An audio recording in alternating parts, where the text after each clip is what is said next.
Baka nakalimutan mo, ano nga yun? 112 eh. 112 eh.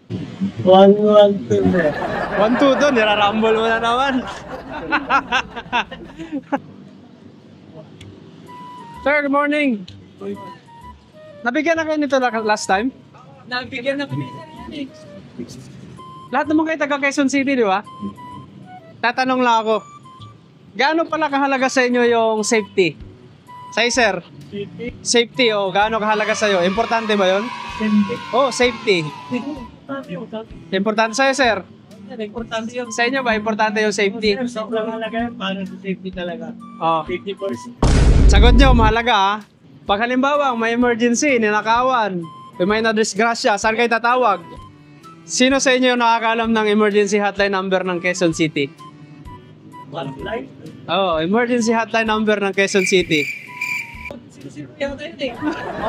Huwag niyo i-rumble, hindi kayo mananalo. Oh, halimbawa si sir, tinutukan ng patalim. Eh nakikita nyo, saan kayo magsusumbong? 117, sir. Nako, rumble talaga yan. Ano to? Madalas ka sa swerte, sir, no? Ito, para hindi nyo makalimutan, no? At least, emergency yan. Tatlong number lang naman.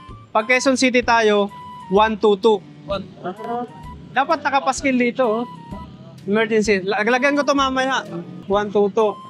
So, alam nyo na, importante yung safety. 122.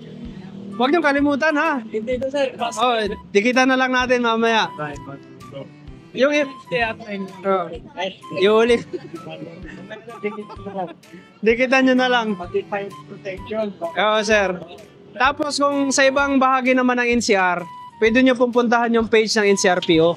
Nandun lahat naka-post, lahat ng mga emergency hotline number. Halimbawang Makati, Pasay, Las Piñas, Parañaque. Depende sa location na saan pwede. Kung magawi kayo doon, at least alam nyo na. So, yan lang, sir. Thank you. Yes, sir. Sa susunod, ha? Search ko lang. Advantage na. Baka nakalimutan mo. Ano nga yun? 112 eh. 112 eh.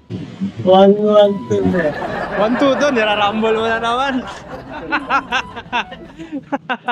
Buti pa si nanay, sinulat. Kakasabi ko lang, naging 1-1-2 na naman. 122. 1-2-2. Huwag niyong kalimutan. 122. 1-2-2. 1-2-2 na. Huwag 1-1-2, ha? May pampi na huli tayo dito.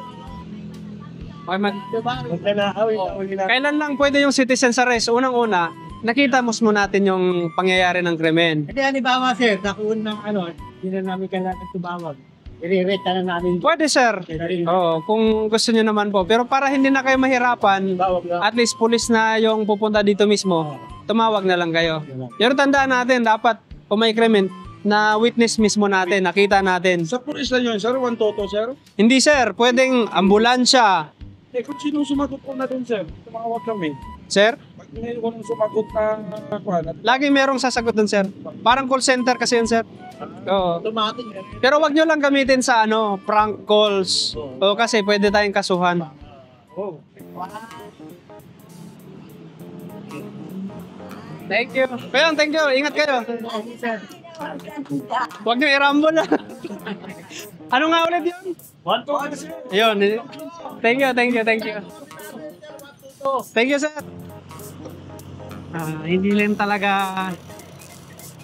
masyado nilang binibigyan ng pansin yung mga nakapost sa social media ng mga emergency hotline number. Siguro matatandaan nila kung tatsagain talaga na meron talagang interaction between PNP and the community. So tatsagain natin hanggang sa ang goal natin, lahat ng tao sa mundo ay din sa Quezon City at sa buong NCR, malaman nila yung mga emergency hotline number na malaki naman may tutulong para sa kanila. So, yun yung goal natin sa pag-iikot natin. Ay, sana sana di tayo magkasakit at tuloy-tuloy nating magawa yung ganong duty, trabaho.